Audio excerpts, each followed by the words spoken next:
What's up, everybody? This is Jamie Hoyle from the Lightning Round Podcast, coming to you to talk about the biggest news of the day, arguably in the NFL, but certainly at Chargers camp, which, of course, is Justin Herbert's brand spanking new 5-year contract extension. So let's go ahead and get into it. For those of you who weren't already aware, the Chargers and Justin Herbert agreed to a 5-year, $262.5 million contract extension today. Wow. That is a huge deal.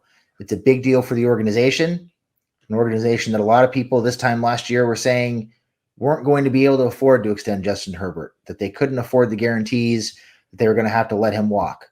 Well, once again, anybody who's been paying attention really since the Spanos took over, but certainly in the last 10 or 15 years, knows full well the Chargers always take care of their own.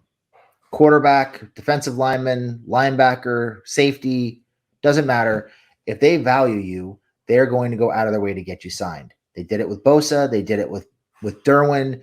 They did it with Casey Hayward a few years ago. And now, of course, they do it with Justin Herbert. They've done it with Keenan Allen, Mike Williams, so on and so forth. They always keep their guys for the most part. And now they do it with Justin Herbert, which is a big, big deal. And obviously it's a big deal for Justin Herbert. Gives him security. He knows where he's going to be for the immediate and distant future. He can settle down and just focus on football. And it gives the Chargers some certainty with their payroll. Obviously, they now know what the numbers are going to look like next year. It'll make them easier to fill holes via free agency next year. I think, obviously, as they're negotiating this deal over the course of the offseason, they probably felt like they needed to maintain some flexibility, figure out where Justin was going to land as they were working on this contract. And that probably is a big reason why they weren't as active in free agency as we've become accustomed to them being. So hopefully that will free them up and allow them to be a little bit more aggressive next year. But anyway, let's talk about this deal. As I mentioned, 5 years, $262.5 million, but it doesn't stop there. Guaranteed money, $133.7 million fully guaranteed for Justin Herbert. That means when he signs on the dotted line, he knows no matter what, there are $133.7 million that are fully guaranteed in this deal. Now that's going to be comprised of a bunch of different types of guaranteed money. We've talked about it on the podcast before. There are different types of guarantees. Teams will guarantee base salary. Teams obviously will guarantee signing bonuses. They will guarantee roster bonuses. They will guarantee certain types of option bonuses. Sometimes they will guarantee injury guarantees, things like that. So there's all different types of guarantees that make up that $133.7 million. There is also an additional $60 million in injury guarantees. And if he plays the life of the deal and he realizes all the guarantees, he could hit $218.7 million in total guarantees. So with all those numbers out there, let's take a look at what this means for the quarterback market. Where does Justin Herbert place on the quarterback market in terms of things like average annual value, total value, and guarantees? As things sit right now, and I'll preface this by saying Joe Burrow is working on his contract extension. It will probably come in at least a little bit over what Justin got. So for right now, this is where we sit, but things will change probably pretty soon, maybe even in the next few days. As of right now, Justin Herbert is the second highest paid quarterback in terms of total contract value in the NFL, behind one Patrick Mahomes. He is the highest paid quarterback in the league in terms of average annual value based on this new deal. And he has the second highest total guarantees in the league behind only Deshaun Watson. So Watson brings up an important point. When the Browns traded for Watson and they gave him that $230 million fully guaranteed contract, there was a lot of worry and a lot of speculation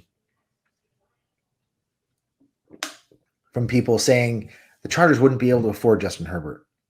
That if the fully guaranteed contracts, like the one that Deshaun Watson got, are the wave of the future, that the Chargers were not going to be able to put up those kinds of guarantees in order to re-sign Herbert, and that they were not going to be able to keep him.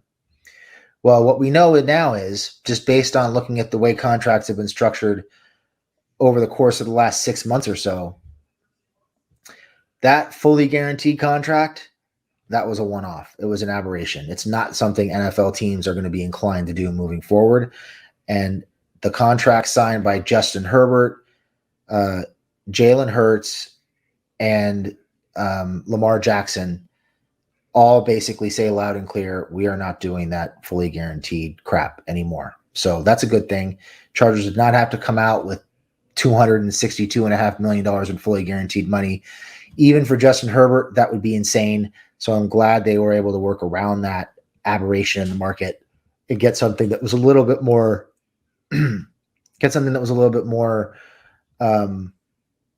reflective of what the market actually should look like.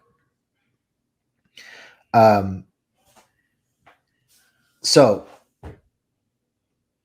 as we look at the guarantees and we look at how things are going to break out, what we're hearing, and we haven't seen the numbers yet, we don't know how it's going to break out exactly, but we are hearing that Justin Herbert is going to walk away with $100 million in the first year of this contract. Now, it's important to remember that when we talk about new money in the first year of a deal, we are not necessarily talking about cap hit. So in that regard, no, Justin Herbert's cap hit in the first year of this deal is not going to be $100 million. What we are talking about is when he signs on the dotted line, there will be certain money guaranteed to him in the first year plus of the deal that becomes guaranteed at signing, but it may not count against the cap in year one. That'll be comprised of, reportedly, a $50.6 million option bonus in 2024. It will definitely be composed of some degree of guaranteed salary and obviously his the signing bonus that he earns. So Justin's going to walk away with a pretty penny, and good for him. He's definitely earned it. We will obviously have more information for you as more information comes out, but right now we just don't have the details. So that's the lowdown on Justin Herbert's contract. Thank you for joining me. Keep an eye out for more camp information coming out over the coming days. Everybody have a great night. Thanks for joining us, and we will see you next time. Thanks. Bye.